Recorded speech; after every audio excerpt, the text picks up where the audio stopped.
লিখো কোষ ও কোষের গঠন, খুবই গুরুত্বপূর্ণ একটা চ্যাপ্টার। আর ক্লাসটা যেহেতু রেকর্ড থাকতেছে না, দ্যাটস ওয়াই সবাই মনোযোগ দিয়ে ক্লাস করবা এবং ক্লাসে কি কি বলা হয় এগুলো ভালো করে তুলে নেওয়ার চেষ্টা করবা, ঠিক আছে? যেহেতু ক্লাসটা রেকর্ড থাকবে না, দ্যাটস ওয়াই, কারণ তোমাদের পানিশমেন্ট না দিলে তোমরা ঠিক হবে না, দ্যাটস ওয়াই ক্লাসটা মনোযোগ দিয়ে করবা এবং যা যা তুলতে বলা হয় এগুলো হচ্ছে তুলে নিবা। আচ্ছা,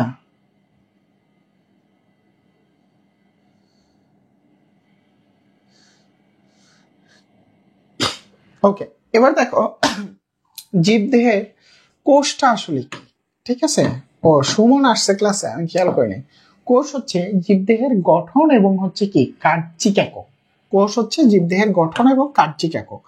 কোষ সম্পর্কে জীববিজ্ঞানের যে শাখা আলোচনা করা হয় সেটাকে আমরা বলে থাকি সাইটোলজি। অনেকগুলো কোষ যখন একত্রিত হয় তখন সেটাকে আমরা বলি হচ্ছে টিস্যু। টিস্যু সম্পর্কে যে আলোচনা সেটাকে আমরা কি বলে থাকি? হিস্টোলজি। এটাকে আমরা বলে থাকি হিস্টোলজি। অনেকগুলো টিস্যু মিলে কি তৈরি হয়? অঙ্গ তৈরি হয়। আর অনেকগুলো অঙ্গ মিলে কি তৈরি হয়? তন্ত্র তৈরি হয়, যেটাকে আমরা সিস্টেম বলে থাকি। তাহলে এটা হচ্ছে আমাদের কোষ, কোষ থেকে টিস্যু, টিস্যু থেকে অঙ্গ, অঙ্গ থেকে কি বলতো? তন্ত্র। আর কোষ সম্পর্কে যে আলোচনা সেটাকে সাইটোলজি, টিস্যু সম্পর্কে যে আলোচনা হিস্টোলজি। তো এই যে সেল, কোষ শব্দটা তো আসলে সাইটোলজি, এগুলো আসছে কই থেকে? সেল থেকে। এই সাইটোলজি বলো, সেল বলো, এই শব্দগুলোর প্রবর্তক বা কোষের আবিষ্কারক সম্পর্কে আমরা যে বিজ্ঞানীকে জানি ওনার নাম হচ্ছে কি? Robert Hooke. ওনার নাম কি? Robert Hooke. তার মানে সাইটোলজির জনককে রবার্ট হুক, সেল শব্দের প্রবর্তককে রবার্ট হুক, কোষের আবিষ্কারককে বলতো রবার্ট হুক। কোষের আবিষ্কারক হচ্ছে কি বলতো? Robert Hooke. তবে যদি আমাদেরকে জিজ্ঞেস করা হয় আধুনিক সাইটোলজির জনককে, তখন আমাদের অ্যান্সারটা চলে আসে যে সোয়ানসন। আধুনিক সাইটোলজির জনক হচ্ছে কে বলতো? সোয়ানসন। আধুনিক সাইটোলজির জনকটা হচ্ছে কি বলতো? সোয়ানসন। এটা ভালো করে মনে রাখবা যে আধুনিক সাইটোলজির জনকটা হচ্ছে কি বলতো? সোয়ানসন। এবার আসো যে এখানে যদি আমরা একটু দেখার চেষ্টা করি, তোমার আরো কিছু ইনফরমেশন আমাদেরকে মনে রাখতে হবে যে সবচেয়ে সবচেয়ে ছোট কোষ, সবচেয়ে ছোট কোষ তোমরা জানো যে পিপিএলও, প্লিউরোনিউমোনিয়া লাইক অর্গানিজম, বা যেটাকে আমরা মাইকোপ্লাজমা বলে থাকি, তাই না? মাইকোপ্লাজমা বলে থাকি। 100% ক্লাস ডিলেট হবে, এই যে বলে দিলাম 100% ক্লাস ডিলেট হবে যদি 400 নিচে ক্লাসে উপস্থিতি থাকে, ঠিক আছে? সবচেয়ে ছোট কোষটা হচ্ছে কি? পিপিএলও বা মাইকোপ্লাজমা, ঠিক আছে? এটা ওভারঅল পৃথিবীতে সবকিছু মিলে সবচেয়ে ছোট কোষ। ওভারঅল সবচেয়ে বড় কোষ হচ্ছে কি? উট পাখির ডিম। উট পাখির ডিম, এটা হচ্ছে ওভারঅল সবচেয়ে হচ্ছে কি কোষ বলতো? সবচেয়ে বড় কোষ। আর যদি আমরা প্রাণী দেহ বা মানব দেহে বড় কোষের কথা আসি, তাহলে সেটা হচ্ছে কি বলতো? Neuron cell. এটা হচ্ছে প্রাণী বা মানব দেহ, যেটাকে আমরা বলে থাকি 1.37 মিটার বা 1 মিটারও হচ্ছে লেখা থাকে, ঠিক আছে? 1.37 মিটার বা হচ্ছে লেখা থাকে। সো এই পয়েন্টগুলো হচ্ছে আমাদেরকে ভালো করে মনে রাখতে হবে।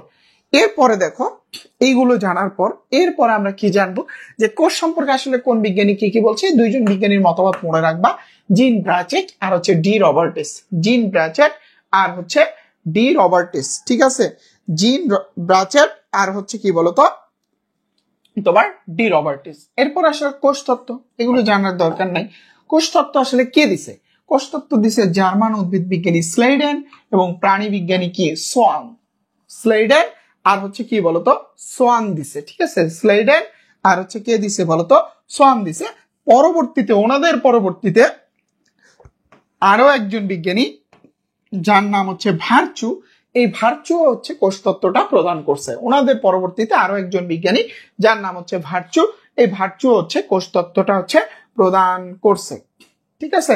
ওকে, এই তথ্যগুলো তোমরা সবাই একটু যার যার টাইম লাইনে শেয়ার করো, বন্ধু বান্ধবদের মেনশন করে দাও। যদি 400 ক্রস করে ক্লাস রেকর্ড থাকবে, 400 ক্রস না করলে রেকর্ড থাকবে না। ওকে, এবার চলে আসো যে বিভিন্ন অঙ্গাণুর আবিষ্কারক ও হচ্ছে নামকরণ। আমরা বেসিক্যালি আবিষ্কারক গুলা আমরা দেখো সব আবিষ্কারক জানবো না। কোষের আবিষ্কারক কে এটা জানবো, মাইটোকন্ড্রিয়ার আবিষ্কারক কে এটা জানবো, লাইসোসোমের আবিষ্কারক কে, গোলগি বডির আবিষ্কারক কে, রাইবোসোমের আবিষ্কারক কে, ঠিক আছে? রাইবোসোমের আবিষ্কারককে, ক্রোমোজোমের আবিষ্কারককে, ক্লোরোপ্লাস্টের আবিষ্কারককে, কৃত্রিম জিনকে, এই কয়েকটা জানার চেষ্টা করব। কিন্তু এইটার চেয়ে যে জিনিসটা আসলে ইম্পর্টেন্ট, ঠিক আছে, এইটার চেয়ে যে জিনিসটা আসলে ইম্পর্টেন্ট, যে আসলে কোনটাকে কি নামে ডাকা হয়, কোনটাকে কি হলো,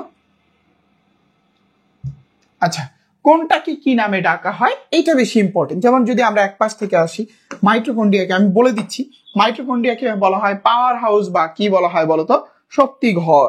তারপরে হচ্ছে গোলগি বডিকে বলা হয় কি বলতো, কার্বোহাইড্রেট ফ্যাক্টরি, তাই না?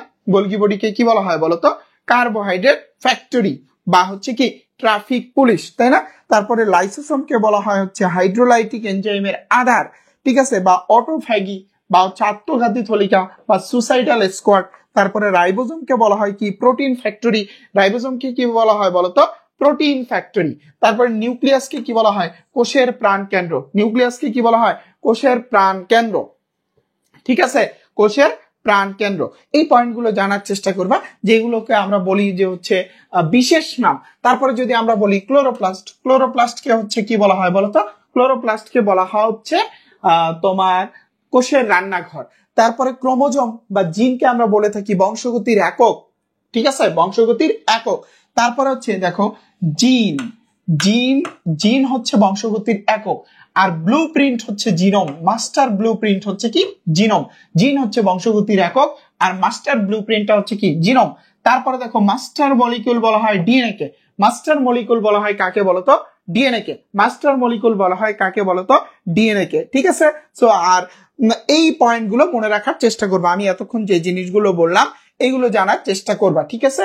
এই পয়েন্টগুলো জানার চেষ্টা করবা, যে নিউক্লিয়াসকে কোষের প্রাণ কেন্দ্র বা মস্তিষ্ক বলা হয়, মাইটোকন্ড্রিয়াকে পাওয়ার হাউস অফ সেল বলা হয়, গোলগি বডিকে হচ্ছে তোমার ট্রাফিক পুলিশ বা হচ্ছে তোমার কার্বোহাইড্রেট ফ্যাক্টরি, লাইসোসোমকে আমরা বলে থাকি হচ্ছে অটোফ্যাগি, আত্মঘাতী থলিকা নানান নামে ডাকি, রাইবোজোমকে আমরা প্রোটিন ফ্যাক্টরি বলে থাকি, ক্রোমোজোমকে বা জিনকে আমরা বংশগতির একক বলে থাকি, জিনোমকে মাস্টার ব্লুপ্রিন্ট বলা হয়, ক্লোরোপ্লাস্টকে কোষের রান্নাঘর বলা হয়, ডিএনএ কে হচ্ছে কি বলা হচ্ছে বলতো, মাস্টার মলিকিউল বলা হচ্ছে। এই তথ্যগুলো মনে রাখার চেষ্টা করবা, ঠিক আছে, এই তথ্যগুলো মনে রাখার চেষ্টা করবা। ওকে, এটা চলে গেল।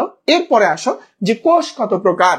কোষ হচ্ছে বেসিক্যালি 6 প্রকার, 3টা ক্রাইটেরিয়ার উপর বেস করে কোষ 6 প্রকার। নিউক্লিয়াসের গঠনের উপর বেস করে, শারীরবৃত্তীয় কাজের উপর ভিত্তি করে, অবস্থানের উপর ভিত্তি করে। তো এটা নিয়ে আমরা কথাবার্তা বলবো না, এটা জানবা, এটা ইম্পর্টেন্ট।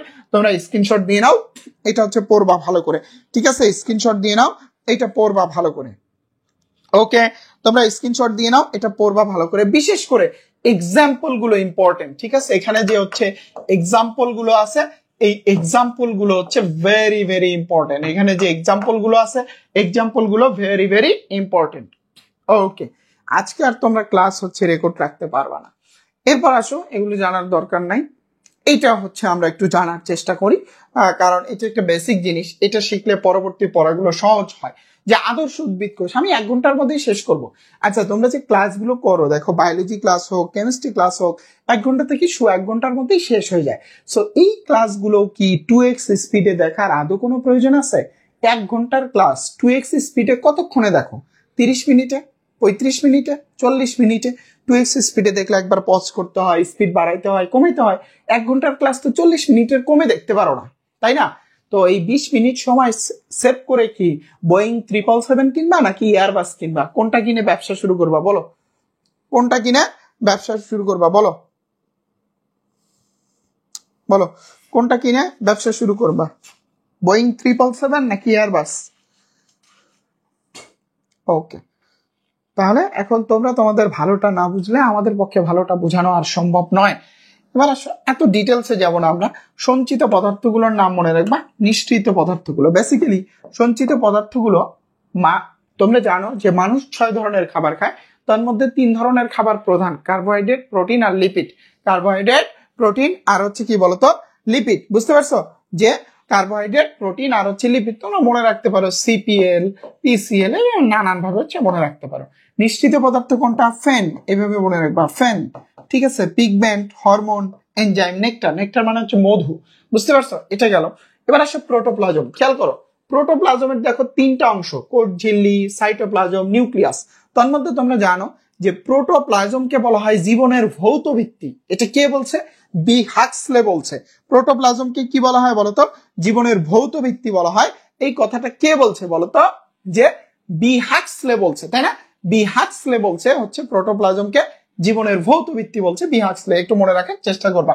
এর তিনটা অংশ, প্লাজমা মেমব্রেন বা কোষ ঝিল্লি, সাইটোপ্লাজম, নিউক্লিয়াস। ঠিক আছে, এবার দেখো আমরা সাইটোপ্লাজমটা নিয়ে পড়ি। সাইটোপ্লাজমের আবার দুইটা অংশ। খেয়াল করো, পরীক্ষায় কিন্তু প্রশ্ন দেয় নিচের কোনটি সাইটোপ্লাজমীয় অঙ্গাণু নয়। দেখো নিউক্লিয়াসটা কিন্তু সাইটোপ্লাজমীয় অঙ্গাণু নয়। তার মানে প্রোটোপ্লাজমের তিনটা অংশ, কোষ ঝিল্লি, সাইটোপ্লাজম, নিউক্লিয়াস। তার মানে নিউক্লিয়াসটা কিন্তু সাইটোপ্লাজমের কোনো অঙ্গাণু নয়। এটা ভালো করে মাথায় রাখতে হবে। তাহলে সাইটোপ্লাজমে কি কি থাকতেছে? ঠিক আছে, দেখো সাইটোমাট্রিকা বা সাইটোসোল, এটাকে ডিরেক্ট ভাষায় আমরা বলতে পারি তরল। ঠিক আছে, এখানে যে তরলটা থাকে এটাকে সাইটোসোল বলা হয়। এটার নামকরণ করছে লার্ডি নামক একজন বিজ্ঞানী। এইচ লার্ডি নামক হচ্ছে একজন বিজ্ঞানী এটার হচ্ছে নামকরণ করছে। এছাড়া কি কি অঙ্গাণু থাকে? কোষীয় অঙ্গাণু, plastid, mitochondria, endoplasmic reticulum, ribosome, এই অঙ্গাণুগুলো থাকে। তোমাকে এটাও পরীক্ষা দিতে পারে যে নিচের কোনটি সাইটোপ্লাজমিক অঙ্গাণু। এগুলোর মধ্যে কোনটা ঝিল্লিবদ্ধ, কোনটা ঝিল্লিবিহীন একটু মনে রাখবা। কোনটা ঝিল্লিবদ্ধ, কোনটা ঝিল্লিবিহীন, এগুলো একটু মনে রাখবা। এবার আসো নিউক্লিয়াস।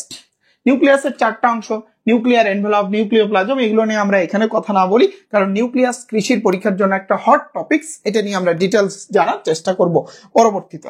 ওকে, এটা আমাদের হয়ে গেল। ঠিক আছে, ঝিল্লিবিহীন কোষাঙ্গাণু, ঝিল্লিবদ্ধ কোষাঙ্গাণু, এগুলো জানার চেষ্টা করবা। এরপরে কৃষির জন্য নেক্সট যে হট টপিকসটা সেটা হচ্ছে কোষ প্রাচীর, যেটা নিয়ে হচ্ছে আমাদের ডিটেলস জানতে হবে। এবং মনে করো কৃষিতে হচ্ছে এখান থেকে প্রশ্ন আসার সম্ভাবনা মানে অনেক অনেক অনেক বেশি সম্ভাবনা, কৃষিতে প্রশ্ন আসার সম্ভাবনা যে কোষ প্রাচীর সম্পর্কে হচ্ছে অনেক বেশি সম্ভাবনা আছে যে কৃষিতে প্রশ্ন আসার। তো চলো আমরা হচ্ছে আসলে কি কি পড়বো শেষ সময়ের ক্লাস। ঠিক আছে, একটু রিভিশন টাইপের ক্লাস যেটাকে হচ্ছে আমরা বলতেছি।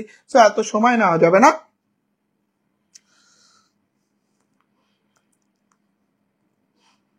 এই যে সমিত কর্মকার একটা সুন্দর পয়েন্ট বলছে যে 1 ঘন্টার ক্লাস 40 মিনিটে করে, ওরা রিক্সা কিনবো, প্লেন কেনার টাকা রাখার ধৈর্য নাই। গুড পয়েন্ট, ঠিক আছে, গুড পয়েন্ট।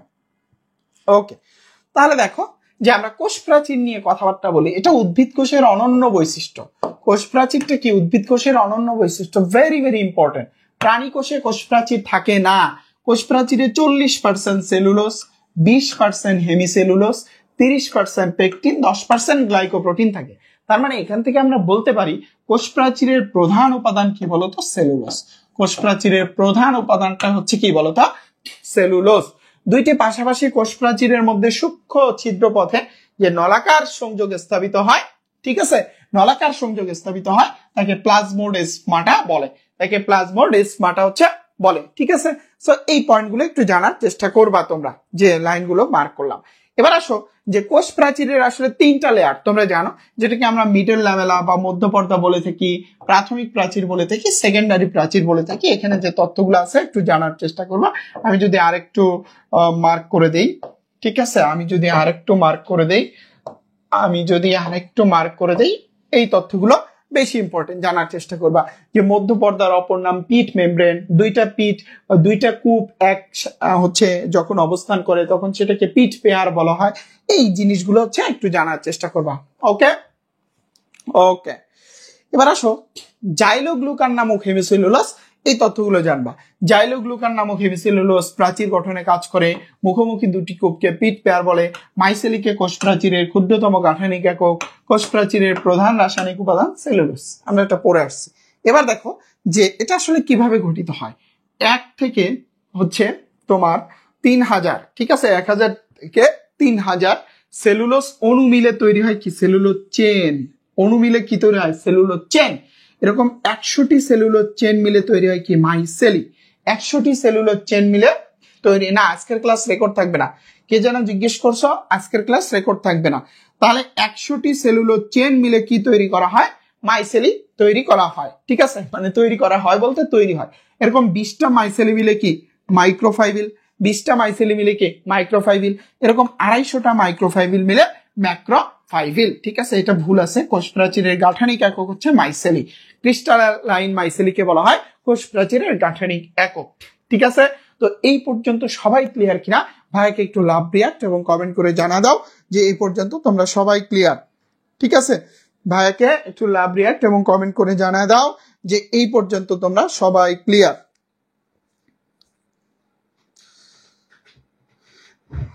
ওকে ওকে, ভাইকে জানা দাও যে এই পর্যন্ত তোমরা সবাই ক্লিয়ার।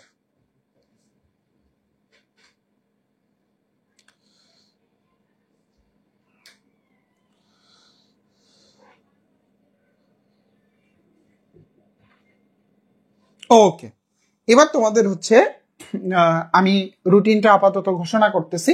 তোমাদের এখানে হচ্ছে ফ্রি মডেল টেস্ট যেটা শুরু হবে আর কি আমাদের হচ্ছে বায়োলজি ক্লাস থেকে, এটা আমাদের ওয়েবসাইটেই হবে। আমরা প্রসেসটা পরে দেখায় দিব আর কি, প্রসেসটা পরে দেখায় দিব, জাস্ট হচ্ছে রুটিনটা তোমাদেরকে দেখাই।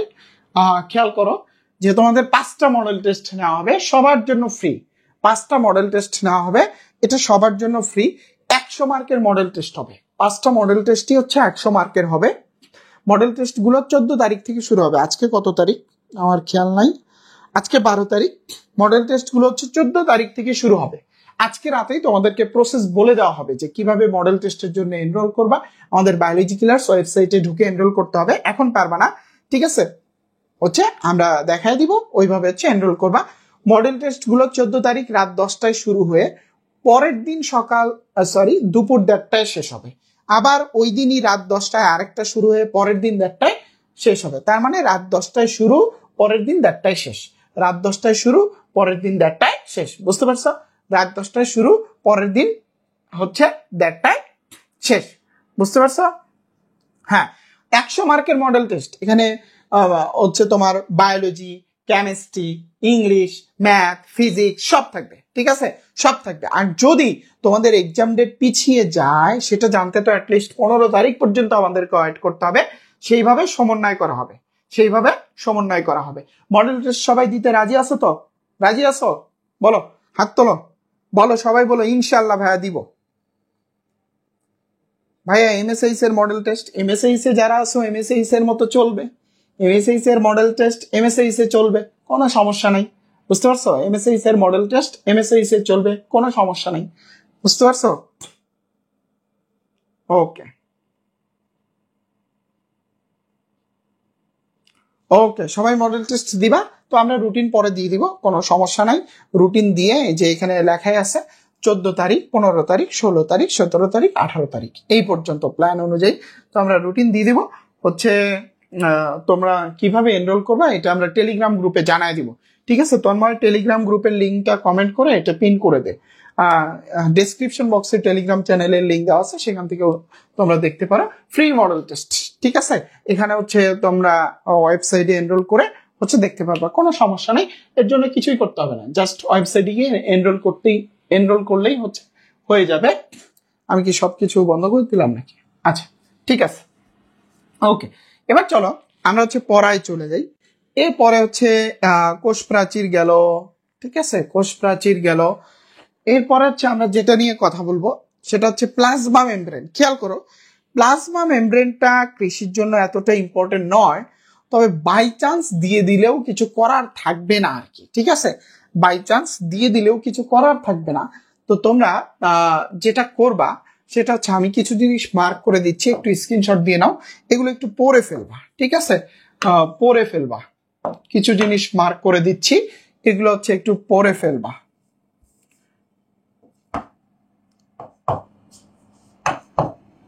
ঠিক আছে, আরো নিচে গেলে আরো কিছু জিনিস পাবো।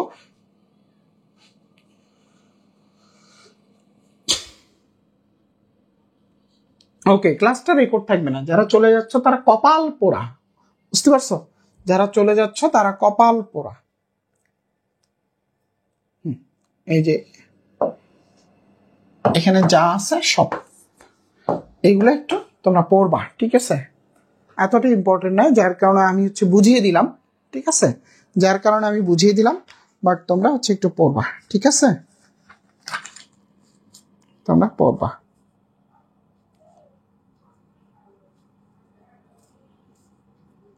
ওকে, রাইট সাইডে কেটে যাচ্ছে, দাঁড়াও। এখন নাও,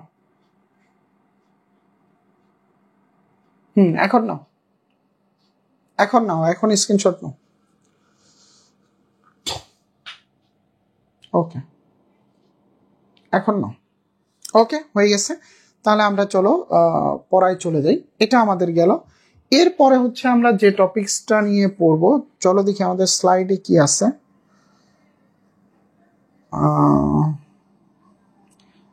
প্লাজমা মেমব্রেন বা কোষ ঝিল্লি। আচ্ছা, তারপর আসো আমরা এরপরে কি পাবো, রাইবোজোম। রাইবোজোম নিয়ে লিখো, তোমরা একটু লিখে নাও, আমি বলে দিচ্ছি যে হচ্ছে, আমি লিখে দিচ্ছি। রাইবোজোম হচ্ছে এটা কি বলতো, প্রোটিন ফ্যাক্টরি রাইবোজোম। তারপর হচ্ছে প্রোটিন আর হচ্ছে আরএনএ, মানে রাইবোজোমাল আরএনএ দ্বারা এটা গঠিত। এদের অনুপাত 1:1। এটার দুইটা সাব ইউনিট আছে, ঠিক আছে, মানে দুইটা ইউনিট, একটা 70S আর একটা হচ্ছে 80S। 70Sটা হচ্ছে 30-50, এটা হচ্ছে 40-60, 30-50-40-60, ঠিক আছে। এইভাবে হচ্ছে এরা বিভক্ত, 30-50-40-60 এইভাবে এরা বিভক্ত, ঠিক আছে। ইকোলাই কোষের শুষ্ক ওজনের 22 রাইবোজোম, ঠিক আছে। আর এরা সাইটোপ্লাজমে মুক্ত অবস্থায় বিরাজ করে। ইকোলাই কোষের 22 হচ্ছে কি বলতো, রাইবোজোম। জাস্ট এই তথ্যগুলো জানবা, এত কিছু জানার দরকার নেই, ঠিক আছে। তারপর আসো গোলগি বডি, জানার দরকার নাই, যেটা বলে দিছে ওইটুকু। লাইসোসোম সম্পর্কেও যা বলে দিছে ওইটুকুই। এন্ডোপ্লাজমিক রেটিকুলাম জানার দরকার নাই। এন্ডোপ্লাজমিক রেটিকুলাম থেকে একটা তথ্য জানতে পারো, সেটা হচ্ছে তোমার অমসৃণ এন্ডোপ্লাজমিক রেটিকুলামে প্রোটিন সংশ্লেষ ঘটে। অমসৃণ এন্ডোপ্লাজমিক রেটিকুলামে প্রোটিন সংশ্লেষ ঘটে। এবার আসো মাইটোকন্ড্রিয়া, ভেরি ইম্পর্টেন্ট। কৃষির জন্য একটা হট টপিকস হচ্ছে মাইটোকন্ড্রিয়া, বুঝতে পারছো? কৃষির জন্য একটা হট টপিকস হচ্ছে মাইটোকন্ড্রিয়া, এটা খুবই ইম্পর্টেন্ট। ওকে, প্রথমে চলো আমরা যদি সংখ্যা নিয়ে হচ্ছে একটু কথাবার্তা বলার চেষ্টা করি। এটাকে পাওয়ার হাউস অফ সেল বলে, কোষের শক্তিঘর বলে, এগুলো আমরা পড়ে আসছি, ঠিক আছে, এগুলো আমাদের হেডেক না। এটার ক্ষেত্রে আমরা যদি বলি যে সংখ্যা, প্ল্যান্ট সেল, পি সেল, ঠিক আছে, পি সেল উদ্ভিদ কোষে 300 থেকে 400, এনিম্যাল সেলে 200 থেকে 300, ঠিক আছে। লিভার সেলে হচ্ছে 1000, অ্যামিবাতে গ্রেটার দ্যান 1000, অ্যামিবাতে 1000-এর বেশি। এই সংখ্যাগুলো মনে রাখতে হবে, ঠিক আছে, যে অ্যামিবাতে 1000-এর চেয়েও হচ্ছে বেশি। এখানে আমি যে সংখ্যাগুলো লিখে দিচ্ছি, সংখ্যাগুলো ভালো করে পড়বা, সংখ্যাগুলো মনে রাখতে হবে যে কোনটাতে কতগুলো আসলে হচ্ছে তোমার কি বলে যে হচ্ছে তোমার মানে কোনটাতে কতগুলো মাইটোকন্ড্রিয়া থাকে আর কি, এই সংখ্যাগুলো জানার চেষ্টা করবা। এখানে কিন্তু এছাড়া হতে 70 থেকে 80 ধরনের এনজাইম থাকে। ওকে, যাই হোক, আমরা সেদিকে না যাই। এটা সম্পর্কে একটু ডিটেলস জানবা, এটা সম্পর্কে ডিটেলস এটা পড়বা, মাইটোকন্ড্রিয়ার গঠনটা পড়বা, ভেরি ইম্পর্টেন্ট। মাইটোকন্ড্রিয়া এবং ক্লোরোপ্লাস্ট এমন একটা জায়গা, তোমরা জানো যে ডিএনএ অবস্থান করে ক্রোমোজোমে। ক্রোমোজোম ব্যতীত দুইটা জায়গায় ডিএনএ পাওয়া যায়, একটা হচ্ছে মাইটোকন্ড্রিয়া আর একটা ক্লোরোপ্লাস্ট। মাইটোকন্ড্রিয়া আর একটা হচ্ছে কি বলতো, ক্লোরোপ্লাস্ট। এখানে যে তথ্যগুলো আছে এগুলো জানার চেষ্টা করবা। ওকে, এবার আসো মাইটোকন্ড্রিয়ার সংগঠিত বিক্রিয়া, কি কি বিক্রিয়া ঘটে, ঠিক আছে, বিক্রিয়াগুলো জানবা। ম্যাক্সিমাম বিক্রিয়া হচ্ছে শ্বসনের বিক্রিয়া, তোমরা জানো, ক্রেব চক্র বা সাইট্রিক অ্যাসিড চক্র, অক্সিডেটিভ ফসফোরাইলেশন, তারপরে ইটিএস বা ইলেকট্রন ট্রান্সপোর্ট চেইন, মানে শ্বসনের যে বিক্রিয়াগুলো এগুলো হচ্ছে মাইটোকন্ড্রিয়াতে ঘটে, বুঝতে পারছো? শ্বসনের যে বিক্রিয়াগুলো এগুলো হচ্ছে মাইটোকন্ড্রিয়াতে ঘটে। তারপরে কাজগুলো কি কি তোমরা জানতে পারো, ডিএনএ আরএনএ তৈরি করে, প্রোটিন সংশ্লেষে সাহায্য করে, ডিএনএ আরএনএ তৈরি, প্রোটিন সংশ্লেষে সাহায্য, তারপরে স্নেহ বিপাক, তারপরে তোমার শ্বসন, শক্তির উৎপাদন, এই কাজগুলো কে করে থাকে বলতো, মাইটোকন্ড্রিয়া করে থাকে। ওকে, এইগুলো পড়লেই হয়ে যায় ভাই। এরপর আসা হচ্ছে প্লাস্টিড, এটা ভেরি ইম্পর্টেন্ট। প্লাস্টিডও হচ্ছে একটা ইম্পর্টেন্ট টপিকস। এটা হচ্ছে সর্ববৃহৎ ক্ষুদ্রাঙ্গ। প্লাস্টিডটাকে আমরা কি বলতেছি বলতো, সর্ববৃহৎ ক্ষুদ্রাঙ্গ বলতেছি হচ্ছে আমরা প্লাস্টিডটাকে। এটা মনে রাখতে হবে যে সর্ববৃহৎ ক্ষুদ্রাঙ্গটার নামই হচ্ছে কি বলতো প্লাস্টিড। তাহলে দেখো প্লাস্টিডটা কয় প্রকার? 3 প্রকার, ক্লোরোপ্লাস্ট, ক্রোমোপ্লাস্ট আর হচ্ছে লিউকোপ্লাস্ট। তোমরা সবাই জানো যে এই ক্লোরোপ্লাস্ট আর ক্রোমোপ্লাস্ট আর হচ্ছে লিউকোপ্লাস্ট এদের মধ্যে একটা রূপান্তর ঘটে। রূপান্তরটা এরকম যে এটা হচ্ছে ক্লোরোপ্লাস্ট, এটা হচ্ছে লিউকোপ্লাস্ট, এটা হচ্ছে ক্লোরোপ্লাস্ট, এটা ক্রোমোপ্লাস্ট। ধরো তো ক্লোরোপ্লাস্টটা হচ্ছে সবুজ, সবুজ থেকে রঙিন হলে হচ্ছে ক্রোমোপ্লাস্ট, আর যদি সবুজ থেকে সাদা হয় তাহলে হচ্ছে লিউকোপ্লাস্ট, আর সাদা থেকে সবুজ হলে কি ক্লোরোপ্লাস্ট। সূর্যের আলোর উপস্থিতিতে ক্লোরোপ্লাস্টটা কি হয়ে যায় বলতো লিউকোপ্লাস্ট হয়, আর উপস্থিতিতে লিউকোপ্লাস্টটা ক্লোরোপ্লাস্ট। মানে সোজা বাংলা ভাষায় যে সূর্যের আলো থাকলে লিউকোপ্লাস্টটা ক্লোরোপ্লাস্টে পরিণত হয়, আলো না থাকলে ক্লোরোপ্লাস্টটা লিউকোপ্লাস্টে পরিণত হয়। সেম ভাবে এই ক্লোরোপ্লাস্টটা হচ্ছে কি ক্রোমোপ্লাস্টে পরিণত হয়। কিন্তু কোন ক্রোমোপ্লাস্ট, এটা ক্লোরো আর এটা ক্রোমো, ঠিক আছে, কিন্তু কোন ক্রোমোপ্লাস্ট কিন্তু ক্লোরোপ্লাস্টে কনভার্ট হতে পারে না। ক্রোমোপ্লাস্ট কিন্তু ক্লোরোপ্লাস্টে কনভার্ট হতে পারে না। তারপরে আসো অ্যামাইলোপ্লাস্ট। অ্যামাইলোপ্লাস্ট কি? স্টার্চ জাতীয় খাদ্য সঞ্চয় করে। কিভাবে দেখো, তোমরা জানো অ্যামাইলেস নামক একটা এনজাইম পড়ছো পরিপাক ও শোষণে, তাই না? অ্যামাইলেস কাকে ভাঙে? কার্বোহাইড্রেটকে। দ্যাটস ওয়াই অ্যামাইলোপ্লাস্ট কাকে সংরক্ষণ করবে? কার্বোহাইড্রেটকে। অ্যামাইলেস ভাঙে কার্বোহাইড্রেটকে, তাহলে অ্যামাইলোপ্লাস্ট সংরক্ষণ করবে কাকে? কার্বোহাইড্রেটকে। সোজা বাংলা ভাষা। ইলায়োপ্লাস্ট, এটাতে পরে আসি আমরা। অ্যালিউরোপ্লাস্ট বা প্রোটিনোপ্লাস্ট। দেখো এটার নামই অ্যালিউরোপ্লাস্ট বা প্রোটিনোপ্লাস্ট। এটার নামই কি? অ্যালিউরোপ্লাস্ট বা প্রোটিনোপ্লাস্ট। তার মানে এর কাজ কি বলতো? কাকে সংরক্ষণ করবে? প্রোটিনকে। আর বাকি থাকে কয়টা? একটা। ইলায়োপ্লাস্ট সে কাকে সংরক্ষণ করবে? চর্বি জাতীয় খাবারকে। ঠিক আছে, সে কাকে সংরক্ষণ করবে? চর্বি জাতীয় খাবারকে। এটা জানতে হবে, ঠিক আছে। মাইটোকন্ড্রিয়ার মতো এটাও জানতে হবে, ঠিক আছে। ক্লোরোপ্লাস্ট এটাও হচ্ছে জানতে হবে মাইটোকন্ড্রিয়ার মতো, বুঝতে পারছো? এটা কিন্তু জানতে হবে। তোমরা জানো যে ক্লোরোফিল এ হচ্ছে তোমার 75%, আর বি হচ্ছে কত বলতো? 25%। এ হচ্ছে 75%, বি হচ্ছে কত বলতো? 25%। এই তথ্যগুলো জানবা। এবার দেখো আকৃতি। বিভিন্ন ধরনের ক্লোরোপ্লাস্ট হচ্ছে আমরা দেখতে পারি। তোমরা অনেকে হচ্ছে এটা মনে রাখতে পারো না, আমরা একটু মনে রাখা শেখাই। যেমন তোমরা জানো যে সর্পিল আকার, সর্পিল আকারের এক্সাম্পল কি বলতো? স্পাইরোগাইরা। আচ্ছা, স্পাইরোগাইরের এসটাকে যদি তুমি এরকম করে লেখো, দেখো তো সাপের মতো দেখায় না? এটা কি সাপের মতো দেখায় না?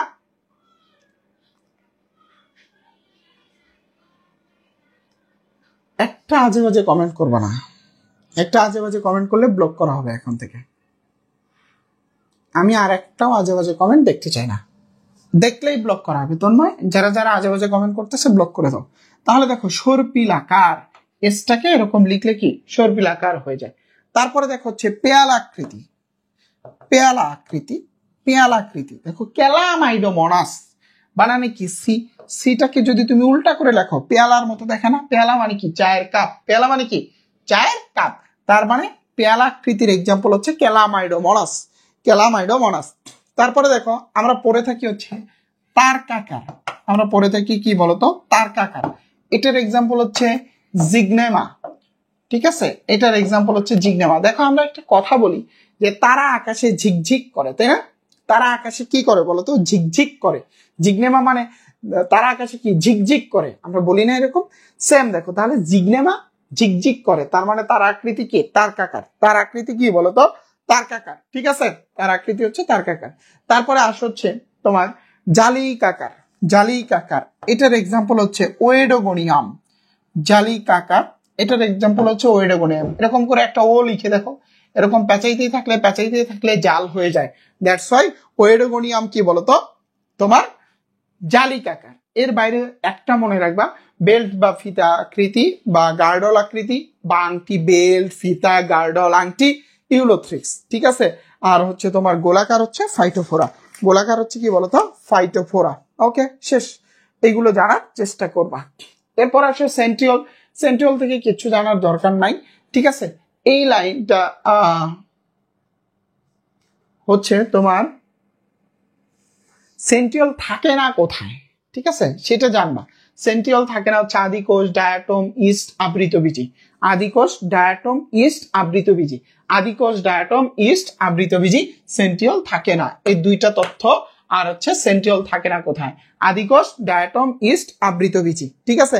আদিকোষ ডায়াটম ইস্ট আবৃতবীজিতে সেন্ট্রিওল থাকে না। আর এখানে দুইটা তথ্য, নিউক্লিয়াসের কাছাকাছি অবস্থান করে, সেন্ট্রিওলকে একত্রে ডিপ্লোসোম বলে, ঠিক আছে? সেন্ট্রিওলকে একত্রে ডিপ্লোসোম বলে। আর এটা কাজটা জানতে হবে, কাজটা ইম্পর্টেন্ট। সেন্ট্রিওলের কাজ হচ্ছে তোমার কোষ বিভাজনে মাকুতন্ত্র গঠন করবে, শুক্রাণুর হচ্ছে লেজ গঠন করবে, শুক্রাণুর মাথা গঠন করে মাইটোকন্ড্রিয়া, আর লেজ গঠন করে কে বলতো? সেন্ট্রিওল। লেজ গঠন করে কে বলতো? সেন্ট্রিওল। লেজ গঠন করে সেন্ট্রিওল, আর মাথা গঠন করে হচ্ছে মাইটোকন্ড্রিয়া। শেষ, এগুলো জানার চেষ্টা করবো। হয়ে গেল। এরপর আসো, এগুলো দরকার নাই, মন চাইলে একবার রিডিং দিও, না চাইলে নাই, ঠিক আছে? না চাইলে নাই, ঠিক আছে? না চাইলে নাই। এগুলো হচ্ছে খেয়াল করবা। একটা জিনিস খেয়াল রাখবা, মাইক্রোটিউবিউলস হচ্ছে মাকুতন্ত্র, আর সেন্ট্রিওল হচ্ছে মাকুতন্তু। তন্তু, অনেকগুলো তন্তু মিলে তন্ত্র তৈরি হয়। তার মানে মাকুতন্তু হচ্ছে কি বলতো? সেন্ট্রিওল। আর মাকুতন্ত্র বা অ্যাপারেটাস, এটা হচ্ছে কি? মাইক্রোটিউবিউলস। এই তথ্যটা জানার চেষ্টা করবো, বাকিগুলো দরকার নাই। পারঅক্সিসোম, গ্লাইঅক্সিসোম, কোষ গহ্বর, ঠিক আছে? পারঅক্সিসোম, গ্লাইঅক্সিসোম, তারপরে হচ্ছে কোষ গহ্বর। এগুলো আসলে দেখো, পারঅক্সিসোম, গ্লাইঅক্সিসোম আর হচ্ছে কোষ গহ্বর, ঠিক আছে? পারঅক্সিসোম, এখান থেকে আসলে কি কি পড়বা? আমরি কিছু পড়ার দরকার নাই, এগুলো আসে না। তবে হচ্ছে যেমন আমি দুই একটা কথা বলে দিচ্ছি, যে পারঅক্সিসোমের ক্ষেত্রে যেটা হয়, যে তোমার হাইড্রোজেন পারঅক্সাইডকে, বেসিক্যালি এই জন্যই নাম পারঅক্সিসোম, হাইড্রোজেন পারঅক্সাইডকে হচ্ছে বিষাক্ত, এটা কিন্তু হাইড্রোজেন পারঅক্সাইড বিষাক্ত, এটাকে ক্যাটালাইস এনজাইমের সহায়তা এটাকে ভেঙে ফেলতে পারে পারঅক্সিসোম। এই কাজটা করে পারঅক্সিসোম। তারপরে গ্লাইঅক্সিসোম কি করে? এটা বীজের লিপিড সঞ্চয়ী কোষে থাকে। লিপিড সঞ্চয়ী কোষে থাকার কারণে বীজের যখন অঙ্কুরোদ্গম হয়, তখন এই লিপিডকে ভেঙে হচ্ছে চিনিতে পরিণত করে, যাতে ফটোসিনথেসিস হয়। তার মানে কি বলছি? গ্লাইঅক্সিসোম হচ্ছে বীজের লিপিড সঞ্চয়ী কোষে থাকে, যখন হচ্ছে অঙ্কুরোদ্গমের সময় এই লিপিডটাকে ভেঙে চিনিতে কনভার্ট করে, যাতে হচ্ছে ফটোসিনথেসিস ঘটে। এটা গ্লাইঅক্সিসোমের কাজ। তারপরে হচ্ছে তোমার কোষ গহ্বরের কাজ হচ্ছে কি? তোমার কোষ গহ্বরের গুরুত্বপূর্ণ কাজ, কোষ রস ধারণ করে, তারপরে পিএইচ রক্ষা করে, আর এর যে পর্দাটা আছে এটার নাম টনোপ্লাস্ট, ঠিক আছে? কোষ রস ধারণ করে, তারপরে পিএইচ রক্ষা করে, এর পর্দাটার নাম হচ্ছে টনোপ্লাস্ট। ওকে, এই পর্দাটার নাম হচ্ছে টনোপ্লাস্ট। তারপরে দেখো নিউক্লিয়াস, এগুলো জানার। নিউক্লিয়াসের চারটা অংশ, জাস্ট নামগুলো জানবা। Nuclear envelope, nucleoplasm, nucleolus, chromatin, তন্তু। নিউক্লিয়াস সম্পর্কে আমরা জানার চেষ্টা করছি, যে কোষের মস্তিষ্ক, প্রাণকেন্দ্র, প্রাণকেন্দ্রিকা, ঠিক আছে? নাক্স নাট থেকে নিউক্লিয়াস শব্দের উৎপত্তি, নাক্স নাট থেকে নিউক্লিয়াস শব্দের উৎপত্তি। শুক্রাণুর 90%ই কি বলতো? নিউক্লিয়াস। শুক্রাণুর 90%ই নিউক্লিয়াস। ওকে, যাই হোক, কিন্তু নিউক্লিয়াস থেকে যেটা আসবে সেটা হচ্ছে এইটা, এইটা হচ্ছে এইটা, ঠিক আছে? একটা কোষ কোথায় থাকে, একটা নিউক্লিয়াস কোথায় থাকে, দুইটা নিউক্লিয়াস কোথায় থাকে, বহু নিউক্লিয়াস কোথায় থাকে, অনুপস্থিত থাকে কোথায় কোথায়, ভেরি ভেরি ইম্পর্টেন্ট এই ছকটা। এবার দেখো, তোমাদের মধ্যে একটু প্যাচ লাগে, মামা দুষ্টমি করো। দেখো, প্যাচ লাগে কোথায়? একাধিক নিউক্লিয়াস যুক্ত উদ্ভিদ কোষকে সিনোসাইট বলে, এটা নিয়ে কোনো সন্দেহ নাই। একইভাবে একাধিক নিউক্লিয়াস যুক্ত প্রাণী কোষকে সিনোসাইটিয়াম বা সিনসিটিয়াল কোষ বলে। সিনোসাইটিয়াম বা হচ্ছে সিনসিটিয়াল কোষ বলে। সিনসিটিয়াল কোষ, এটা ভালো করে মনে রাখবা, যে প্রাণী কোষকে, বহু নিউক্লিয়াস যুক্ত প্রাণী কোষকে সিনোসাইটিয়াম বা সিনসিটিয়াল কোষ বলা হয়। কিছু কিছু ক্ষেত্রে, কিছু কিছু জীবের ক্ষেত্রে বহু নিউক্লিয়াস বিশিষ্ট প্রাণী কোষকে প্লাজমোডিয়াম বলা হয়। তার মানে প্লাজমোডিয়ামটা কমন টার্ম না। প্লাজমোডিয়ামটা কি বলতো? কমন টার্ম না। তাহলে কমন টার্ম কোনটা? সিনোসাইটিয়াম বা সিনসিটিয়াল। সিনোসাইটিয়াম বা হচ্ছে কি বলতো? সিনসিটিয়াল, এইটা হচ্ছে কমন টার্ম, এটা সবার ক্ষেত্রেই বলা হয়। আর প্লাজমোডিয়ামটা কিছু কিছু জীবের ক্ষেত্রে বলা হয়। তাহলে আমাদের কোষ সম্পর্কে পড়া শেষ। এরপরে হচ্ছে আমাদের বংশগতি। তাহলে এই পর্যন্ত সবাই ক্লিয়ার কিনা? ভাইকে লাভ রিয়াক্ট এবং কমেন্ট করে ঠিক আছে বলে দাও। এই পর্যন্ত সবাই ক্লিয়ার কিনা? ভাইকে লাভ রিয়াক্ট এবং কমেন্ট করে জানিয়ে দাও। এরপরে আমরা বংশগতি চলে যাব। বংশগতি মেইন, বংশগতি থেকে 2টা প্রশ্ন হয় কৃষিতে সাধারণত, আর এতক্ষণ যা পড়লাম সেখান থেকে একটা প্রশ্ন হবে। ঠিক আছে, এই 3টা প্রশ্ন বংশগতি থেকে হচ্ছে 2টা, বংশগতি থেকে 2টা, আর হচ্ছে এখন যেটুকু পড়লাম আমরা সেখান থেকে হচ্ছে একটা প্রশ্ন হবে। ওকে, ভাইকে লাভ রিয়াক্ট এবং কমেন্ট করে জানিয়ে দাও যে তোমরা সবাই ক্লিয়ার কিনা।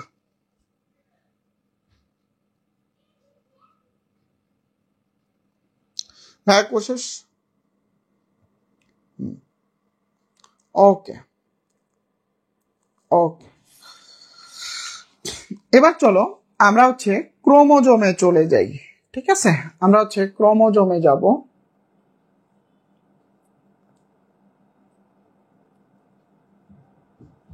দাঁড়াও,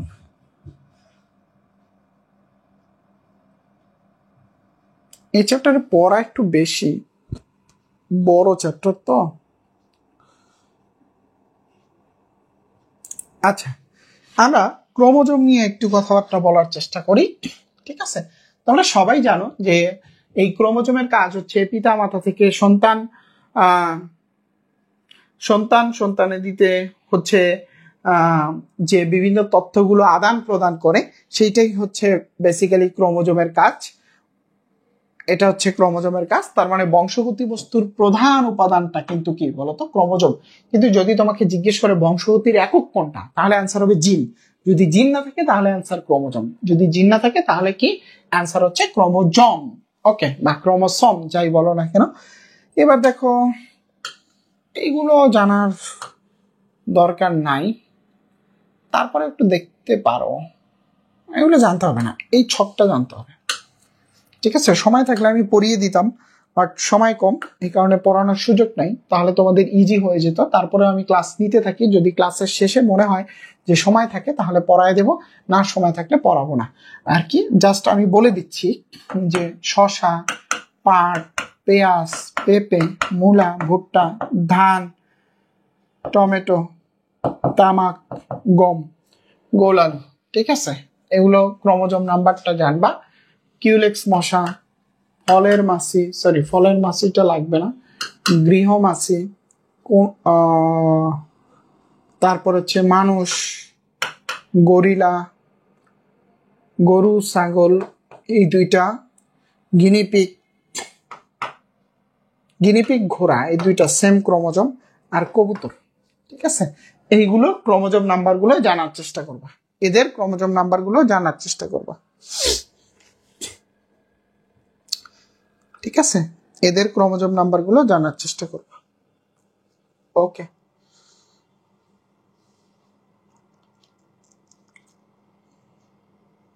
ওকে, সময় থাকলে আমি পড়িয়ে দিতাম, তাহলে ইজি হয়ে যেত, যেহেতু সময় কম তাই আর সেদিকে যাচ্ছি না।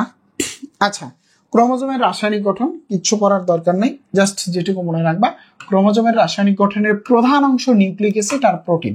নিউক্লিক অ্যাসিডের পরিমাণ হচ্ছে 45 ভাগ, আর প্রোটিনের পরিমাণ হচ্ছে 55 ভাগ। ঠিক আছে, প্রোটিনের পরিমাণ 55 ভাগ। নিউক্লিক অ্যাসিড 2 প্রকার তোমরা জানো, ডিএনএ আর হচ্ছে কি বলতো, আরএনএ। জাস্ট এখান থেকে এতটুকু মনে রাখবা, এখান থেকে এতটুকু। আর উপরে যে ভৌত গঠনটা আছে এটা একবার রিডিং দিতে পারো, উপরে যে ভৌত গঠনটা আছে এটা একবার রিডিং দিতে পারো। আর রাসায়নিক গঠন থেকে যেটুকু বলে দিলাম এইটুকু। প্রকারভেদটা ইম্পর্টেন্ট। ঠিক আছে, প্রকারভেদটা ইম্পর্টেন্ট, দেখো। আচ্ছা, প্রকারভেদটা হচ্ছে ইম্পর্টেন্ট। এখান থেকে কি কি পড়বা, যে সেন্ট্রোমিয়ারের সংখ্যা অনুযায়ী প্রকারভেদ। সেন্ট্রোমিয়ার বোঝে তো গুলটু, এই যে এই মাঝখানের গুলটুটাকে বলা হয় সেন্ট্রোমিয়ার, আর এই 2টাকে বলা হয় ক্রোমাটিড। এই 2টাকে কি বলা হয় বলতো, ক্রোমাটিড। তাহলে দেখো, এই সেন্ট্রোমিয়ার যদি একটা থাকে মনোসেন্ট্রিক, এটা অধিকাংশের ক্ষেত্রেই পাওয়া যায়। 2 এর বেশি থাকলে পলিসেন্ট্রিক, এক্সাম্পল কলা। অ্যাসেন্ট্রিক মানে থাকে না, ডাইসেন্ট্রিক মানে 2টা, এক্সাম্পল গম। ডিফিউজড মানে কি, সুস্পষ্ট নয়। ওকে, এটা গেল সেন্ট্রোমিয়ারের অবস্থান অনুযায়ী। সেন্ট্রোমিয়ারটা কোথায় অবস্থান করে, এটা কোষ বিভাজনের পড়া। Submetacentric, telocentric, metacentric, acrocentric. ঠিক আছে, VLGI যেটাকে আমরা বলে থাকি। দেহ গঠন, অটোসোম, সেক্স ক্রোমোজোম। মানুষে 22 জোড়া অটোসোম, 1 জোড়া সেক্স ক্রোমোজোম থাকে। এগুলো একটু জানতে পারো। বি ক্রোমোজোম সম্পর্কে জানবা, নতুন নিউ টপিকস বাট কোশ্চেন হতে পারে। নিউ টপিকস বাট কোশ্চেন হতে পারে। নিউ টপিকস বাট হচ্ছে কোশ্চেন হতে পারে। ওকে, নিউ টপিকস বাট হচ্ছে কোশ্চেন হতে পারে। তো এটা গেল। এবার আসো নিউক্লিক অ্যাসিড নিয়ে হচ্ছে আমরা কথাবার্তা বলি আর কি, যে নিউক্লিক অ্যাসিড দেখি কোথায় আছে, আমরা নিউক্লিক অ্যাসিডে চলে যাই। ওকে, দেখো আমরা নিউক্লিক অ্যাসিড নিয়ে কথাবার্তা বলি। 1 নাম্বার, নিউক্লিক অ্যাসিড গঠনের ক্ষেত্রে 3টা কন্ডিশন ফিল আপ করতে হবে। 1 নম্বরে যেটা থাকবে সেটা হচ্ছে পেন্টোজ সুগার, পেন্টোজ সুগার। 2 নম্বরে যেটা থাকবে নাইট্রোজেনাস বেস, নাইট্রোজেনাস বেস। 3 নম্বরে যেটা থাকবে H3PO4 বা ফসফেট। ওকে, দেখো পেন্টোজ সুগার 2টা, অনেক আছে, তার মধ্যে তোমাদের বইতে 2টা, একটা হচ্ছে রাইবোস আর একটা হচ্ছে কি ডিঅক্সি রাইবোস। ঠিক আছে, পার্থক্যটা কি? রাইবোজের 2 নং কার্বনে অক্সিজেন থাকে, অক্সিজেন থাকার পর হাইড্রোক্সিল গ্রুপ তৈরি হয়। ডিঅক্সি রাইবোজের 2 নং কার্বনে অক্সিজেন নাই, দ্যাটস ওয়াই সেখানে কোনো হাইড্রোক্সিল গ্রুপ তৈরি হবে না। নাইট্রোজেনাস বেস 2 প্রকার, একটা হচ্ছে পিউরিন, একটা হচ্ছে পিউরিন, একটা হচ্ছে পাইরিমিডিন। তো পিউরিনটা কি কি? Adenine, guanine. পাইরিমিডিনটা হচ্ছে থায়ামিন, সাইটোসিল, ইউরাসিল। আর হচ্ছে H3PO4। খেয়াল করো যে এরা আসলে কিভাবে তৈরি হয়। যখন এই পেন্টোজ সুগার আর নাইট্রোজেনাস বেস যুক্ত হয়, মনে রাখবা নাইট্রোজেনাস বেসটা অলওয়েজ পেন্টোজ সুগারের 1 নং কার্বনে যুক্ত হবে। নাইট্রোজেনাস বেসটা অলওয়েজ হচ্ছে পেন্টোজ সুগারের 1 নং কার্বনে যুক্ত হবে। যখন এই পেন্টোজ সুগার আর নাইট্রোজেনাস বেস যুক্ত হয় সেটাকে আমরা বলে থাকি নিউক্লিওসাইড। সেটাকে আমরা কি বলে থাকি? নিউক্লিওসাইড। যখন এই নিউক্লিওসাইটের সাথে 3 নাম্বারটা যুক্ত হয় তখন সেটাকে আমরা বলে থাকি নিউক্লিওটাইড। আর এই টাইডটাকে বলা হয়, এই টাইডটাকে কি বলা হয় বলতো? এই টাইডটাকেই বলা হচ্ছে নিউক্লিক অ্যাসিডের গাঠনিক একক। নিউক্লিক অ্যাসিডের গাঠনিক একক, বুঝতে পারছো?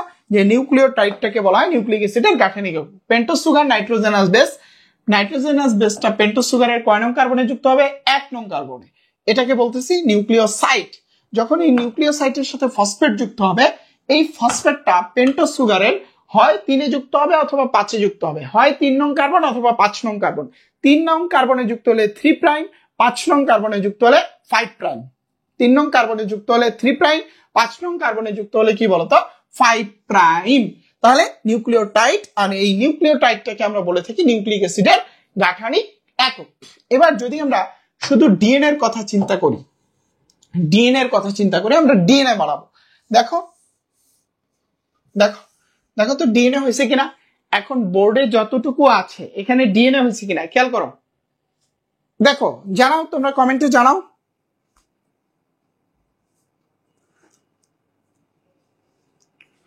তোমরা কমেন্টে জানাও যে ডিএনএ হয়েছে কিনা, বলো তো।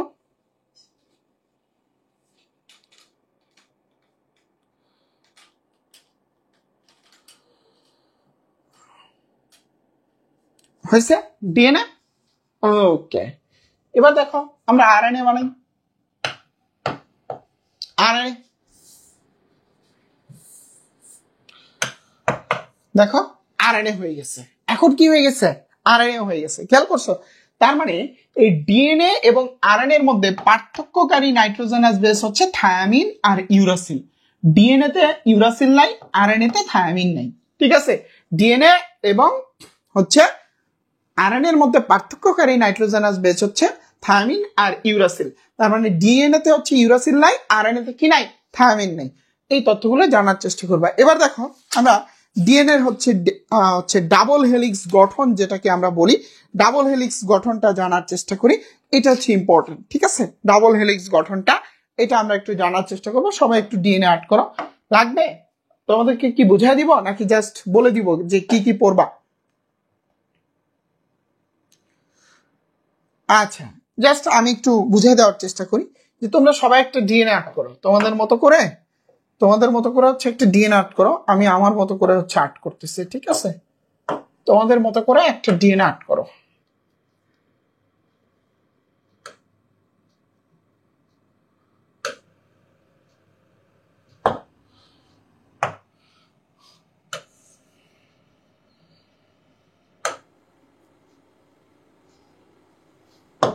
ওকে, তোমরা তোমাদের মতো করে হচ্ছে একটা ডিএনএ আর্ট করো, আমি আমার মতো করে একটা ডিএনএ হচ্ছে আর্ট করার চেষ্টা করতেছি।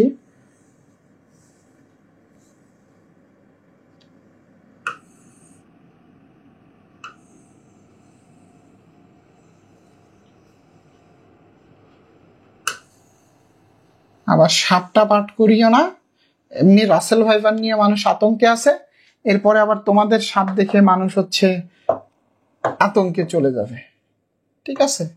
সাপটা পাঠ করিও না। ওকে,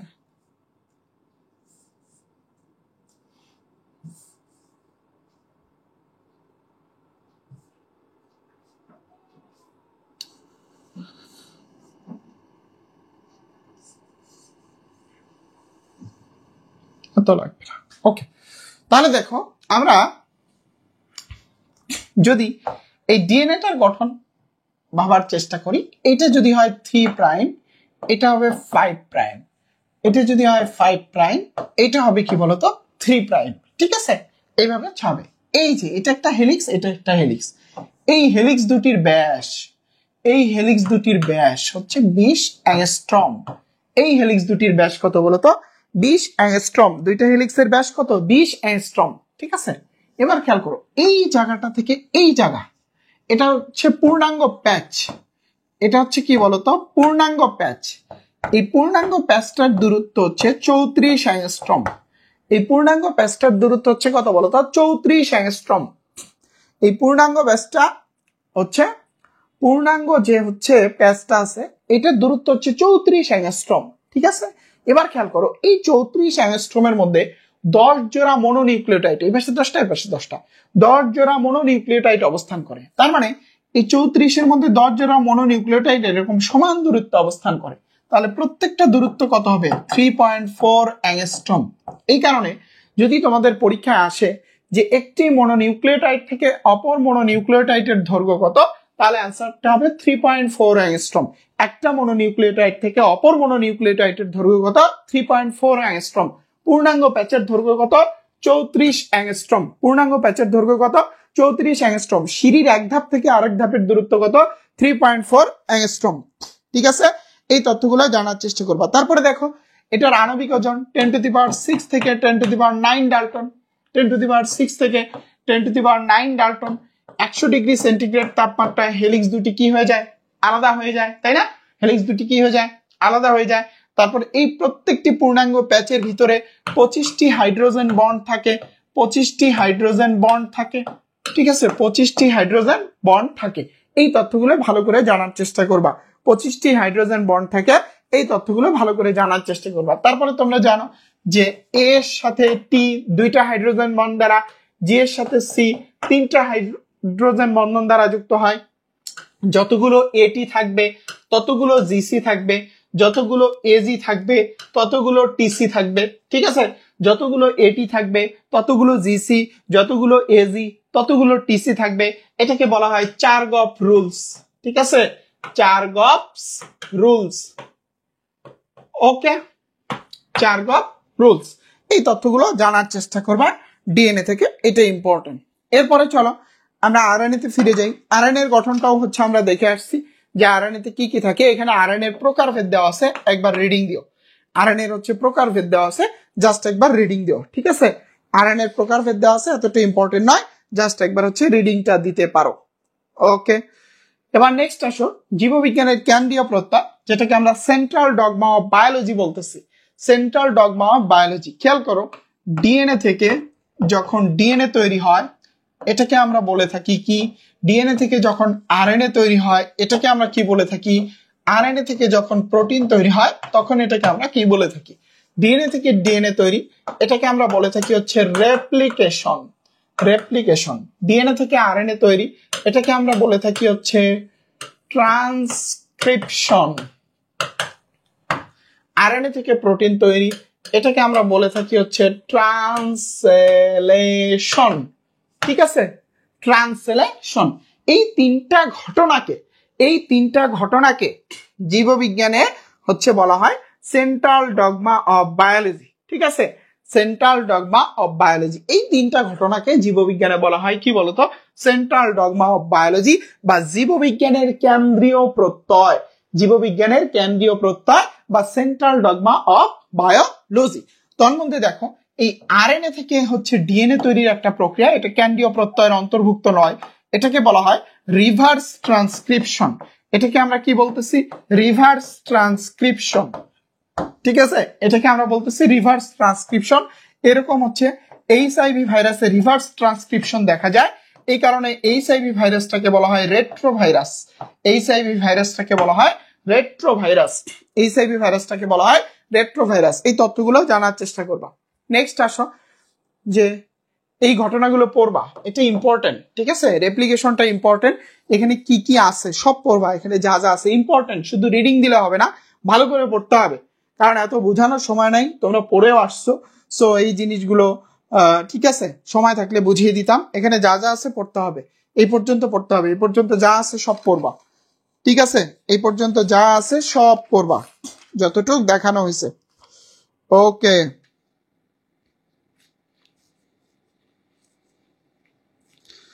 ওকে, তারপরে আসা হচ্ছে ট্রান্সক্রিপশন। ট্রান্সক্রিপশন হচ্ছে দরকার নাই এগুলো।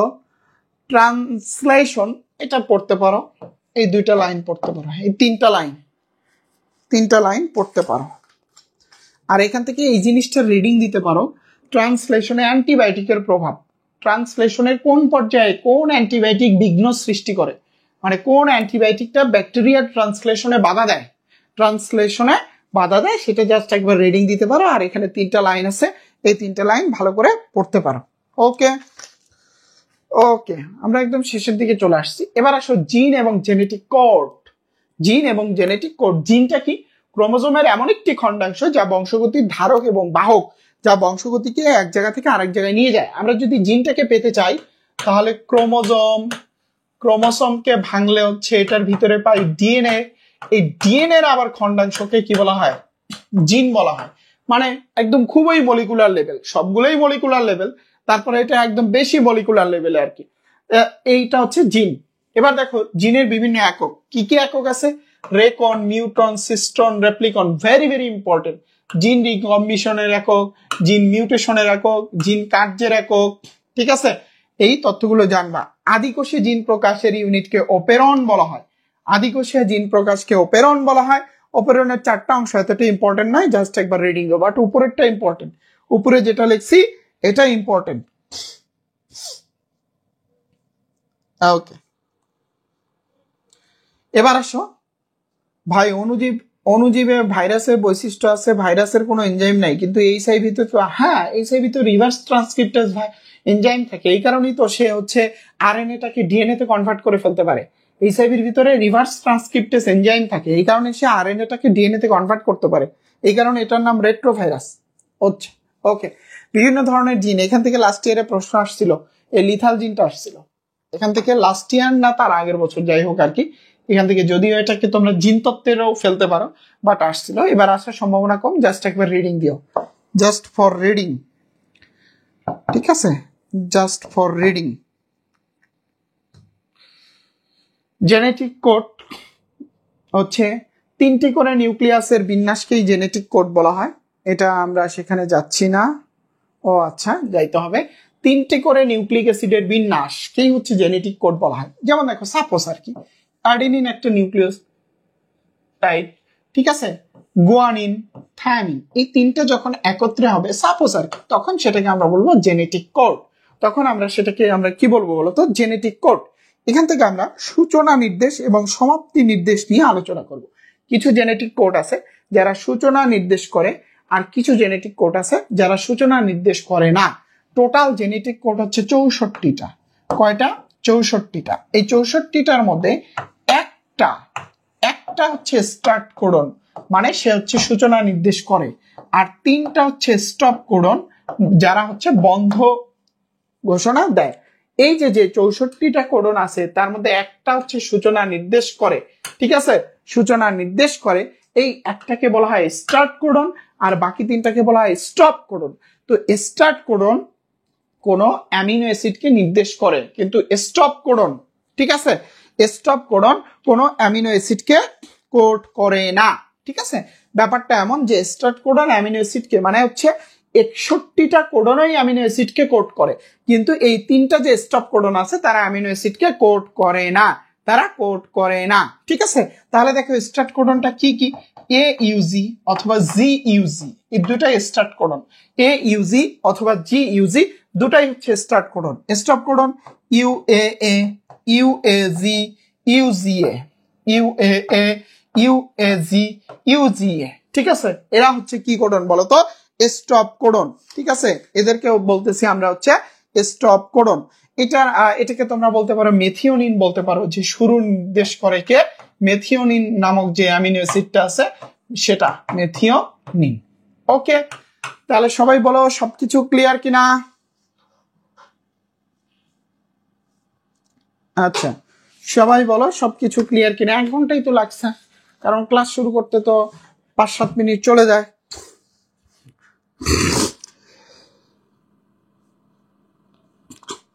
ইউ আগে থাকলে স্টপ কোডন হয়, এটা তোমারে কোথায় বলছে, ঠিক আছে। এই লজিক তুমি কই পাইছো, ইউ আগে থাকলে স্টপ কোডন, এগুলো তোমাকে পড়া কে শিখেছে। একটা কোডন আছে ইউসিসি, জানো তোমরা, ঠিক আছে। এই বেটা তো স্টপ কোডনও না স্টার্ট কোডনও না, এই দেখো, ঠিক আছে। কই কই ইউ কই, এই দেখো, এই যে এগুলো তো স্টপ কোডন না, দেখছো, এগুলো তো স্টপ কোডন না। এই দেখো ইউ দিয়ে কতগুলা কোড, খেয়াল করছো, ইউ দিয়ে এই যে দেখো ইউসিসি, দেখছো কতগুলা কোড, এগুলো তো স্টপ কোডন না। এগুলো উল্টা পাল্টা লজিক শিখবা না, বুঝতে পারছো, এগুলো উল্টা পাল্টা লজিক শিখবা না, ইউ থাকলে স্টপ কোডন হয় না। ওকে, আচ্ছা, কোন চ্যাপ্টার গুলো ইম্পর্টেন্ট, ঠিক আছে, এটা এটা তোমরা ইম্পর্টেন্ট চ্যাপ্টারই তো কম, তার মধ্যে ভালো করে পড়বা হচ্ছে যদি বোটানিতে বলি 1, তারপরে হচ্ছে তোমার 2, 3, 4, 7, 1, 7, 9, এই 3টা চ্যাপ্টার, 6টা চ্যাপ্টার দিই তোমাদের। জুওলজি থেকে হচ্ছে ভালো করে পড়বা হচ্ছে 1, 4, 11, এই 6টা চ্যাপ্টার বেশি ভালো করে পড়বা। এখানে যে 6টা চ্যাপ্টার আছে সেই 6টা চ্যাপ্টার ভালো করে পড়বা।